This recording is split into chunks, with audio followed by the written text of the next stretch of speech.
Clear करवाया, IPS बनाया, और उसके बाद इस लेवल पे पहुंचकर और ऐसा दुख अचानक मिल जाए तो हम सब समाज में रहने वाले हैं, हमें पता है कि उस दुख को किस शब्दों में बयान नहीं किया जा सकता। उनकी जो पत्नी है वो पंजाब की बेटी है, पंजाब में पैदा हुई, पंजाब की जम्पल है, आईएएस है, वो हरियाणा में सेवा कर रही है। और उस समय वो चीफ मिनिस्टर हरियाणा के साथ जापान के दौरे पे थी और बहुत हायर लेवल की ऑफिसर है, क्योंकि मुख्यमंत्री के साथ सीनियर आईएएस अफसर ही ट्रैवल करते हैं, डिसीजन मेकर ही ट्रैवल करते हैं। तो अब उनके पास कोई लफ्ज नहीं है कि हम तो कोई ब्लैकमेलर नहीं है, हम कोई ऐसा नहीं कहते कि हमें इतने पैसे दे दो, क्योंकि पूरी फैमिली पढ़ी लिखी फैमिली है, आईएएस आईपीएस की फैमिली है। तो उनको भी इतने दिन इंतजार करना पड़ रहा है, उनको भी इंसाफ की गुहार लगानी पड़ रही है, जो खुद लॉ मेकर्स थे और लोगों को इंसाफ देते थे। 4-5 जिलों में एसएसपी भी रहे हैं पूरन जी हरियाणा में, सभी जगह से लोग भी आए हुए मिले हैं मुझे। तो ये मतलब क्या ये कोई षड्यंत्र है कि गरीबों को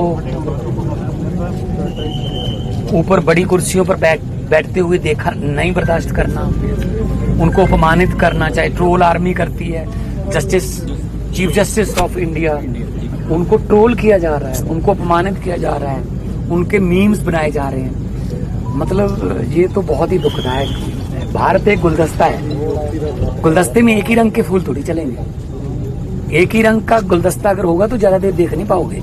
गुलदस्ते में अलग अलग रंग के फूल, अलग अलग सुगंध के फूल हों तो गुलदस्ता अच्छा लगता है। अगर कोई आम घर का बेटा, कोई गरीब घर का बच्चा पढ़ लिख के ऊपर तक पहुंच गया तो उस लेवल पे भी आप उसको मतलब काम नहीं करने देते, जहाँ उसको ऐसी टिप्पणियां करते हो, ऐसी उसको अपमानित किया जा रहा है उसको, कि वो इस लेवल का स्टेप लेने पे मजबूर हो गया कि अपनी जान दे दे।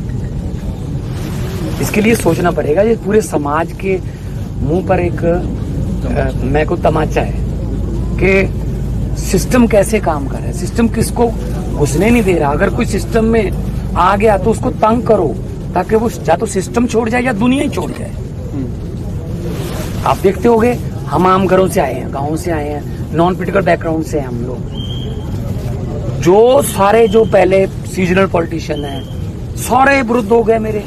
हर रोज मुझे गालियां, केजरीवाल को गालियां, हर रोज, क्योंकि वो बर्दाश्त ही नहीं कर पा रहे। कुछ तीसरा आ गया, ये क्यों आ गया? हमारा अच्छा चल रहा था, 5 साल वो, 5 साल दूसरा, मैं आ गया, मैं तुझे तू कुछ नहीं कहूंगा, तू आ गया, तू मुझे कुछ मत कहना, ये समझौते चल रहे थे। अगर कोई नीचे से आ गया, कोई पढ़ लिख के आ गया, नंबर आ गया, मेरिट पे आ गया, उसको जीने नहीं देना, उसको फील्ड में तंग करना है, उसके साथ वही भेदभाव जो बाबा साहब अम्बेडकर साहब को क्लास में नहीं बैठने देते थे, उस समय पीछे बैठाते थे।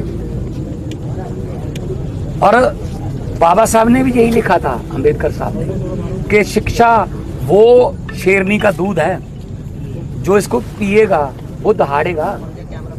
तो उनको कितनी यातनाएं झेलनी पड़ी बाबा साहब अम्बेडकर साहब को, फिर भी उन्होंने मतलब सिस्टम के साथ अपना मुकाबला किया और कितने देशों से उन्होंने पीएचडी की डिग्रियां हासिल की, हमारे संविधान को लिखा।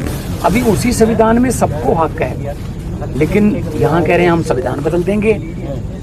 संविधान कौन सा? वो क्या कह रहे हैं, एक वो जो यूपी से कोई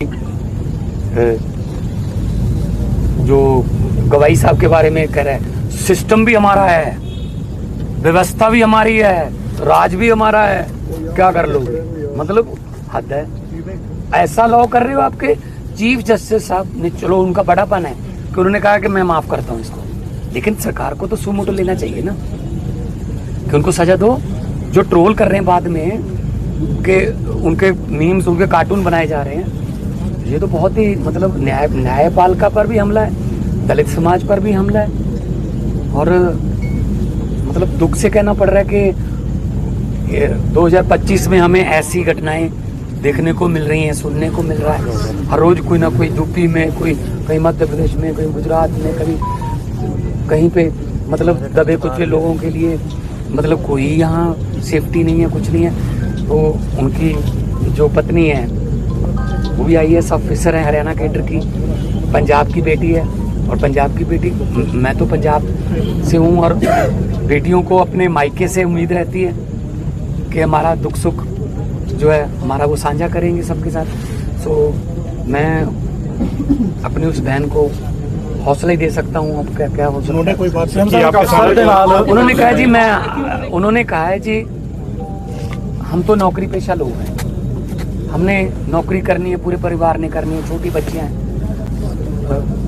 वो भी मतलब बहुत इंटेलिजेंट लड़कियां हैं, मिली थी दोनों बच्चियां, वो भी पढ़ रही हैं कि जी हमें इंसाफ दे दो। वो तो कहते मैंने वो 8 तारीख को आई, कहते मैंने उसी दिन बोल दिया था कि 9 तारीख को पोस्टमार्टम करवा लो, FIR कर दो बस। तो FIR की उसमें नाम ही नहीं लिखा किसके खिलाफ है। तो इसका मतलब तो कुछ उनके मन में है कि इसको बाद में कुछ कर लेंगे, इसका टेम्परिंग कर लेंगे या कुछ भी कर लेंगे। साहब एक ऑफिसर दे नाल हो जा रहा है, ऑफिसर फैमिली दे नाल, आम लोग का दे नाल क्या होगा? नहीं, वही तो नहीं, एक नाकामी लग रही है या कोई कॉन्स्पिरेसी? नहीं, देखो जो उन्होंने लिखा है अपने उसमें तो उन्होंने कहा कि मेरी हर रोज बेइज्जती करते हैं फलां अफसर में। अच्छा, वो लिख भी उन्होंने उच्च अधिकारियों को चिट्ठियां भी लिखी जी कि जी मेरे साथ ऐसा हो रहा है, क्यों नहीं काउंसलिंग की, क्यों नहीं उन अफसरों को बिठा के बात की। मैं पिछले 3.25 साल से पंजाब में मुख्यमंत्री हूँ, मेरे अफसरों में थोड़ा बहुत होता रहता है, कोई बात नहीं, ह्यूमन साइकी है, नेचर है, मैं तो बिठा के बात कर लेता हूँ। यार क्यों लड़ते हो? पंजाब के लोगों के लिए सेवा करनी है। UPSC क्लियर करना कोई खाला जी का बड़ा है, साधु बनना पड़ता है पढ़ाई के लिए, और इतना पढ़ लिख के आप ऐसे जा रहे हो दुनिया से, तो मतलब ये बहुत ही दुख की बात है, बहुत ही जो है। मैं हरियाणा के माननीय मुख्यमंत्री साहब को और केंद्र सरकार को विनम्र बेनती करना चाहता हूँ कि इस परिवार के साथ खड़िए। उनको कोई एक बंदे को बचाने के लिए आप कानून को ताक पे नहीं रख सकते कि जो आपका कोई फेवरेट अफसर होगा, नहीं उसको कैसे करें जी, उसको ना करें जी, क्या बात, कानून से ऊपर थोड़ी होता है कोई। तो इसलिए लोगों को लगे कि हाँ इंसाफ हो भी रहा है, दिखना भी चाहिए, इंसाफ होना भी चाहिए, दिखना भी चाहिए साथ में। सर गवर्नर साहब ने मिल के आए, उससे गल हुई है कोई, क्योंकि वो प्रशासक ने चंडीगढ़ से गवर्नर साहब को मैंने ये रिक्वेस्ट की कि जी आप इंटरव्यून कीजिए, आप प्रशासक हो चंडीगढ़ यूटी के सारे, तो आप बिठा के अफसरों को और परिवार को बिठा के बात करो, बात करके अब वो मिट्टी रोलने का क्या फायदा हुआ। मतलब जो उनकी पत्नी है उन्होंने क्या बोले हैं, मतलब उन्होंने कहा कि मेरा तो वर्दी वाला था, मैं डिब्बे का क्या करूंगी, मैं डिब्बा रोक रही हूँ क्या, ले जाओ डिब्बा, लेकिन इंसाफ तो दो ना। पहले कभी बिना पूछे परिवार को PGI में ले गए उनकी डेड बॉडी, जब परिवार ने कहा जी हमारी तो सहमति नहीं है, फिर वापस बांधे। कम से कम मतलब इनकी भावनाओं की तो कदर करो। आज 5वां दिन है, पोस्टमार्टम नहीं हो पाया। हाँ, भावनाओं की तो कदर करो ना। मतलब बूढ़े माँ बाप है, एक कहा जाता है कि दुनिया में सबसे बड़ा, हमारे कल्चर में ये कहा गया है, दुनिया में सबसे बड़ा बोझ, सबसे बड़ा वजन क्या माना गया है? बाप के कंधे पर बेटे की अर्थी, सबसे बड़ा बोझ। और ये परिवार, वो बुजुर्ग जो है वो ये बोझ को झेल चुके हैं, तो फिर उनकी डिसीजन मेकिंग ऑफिसर हैं।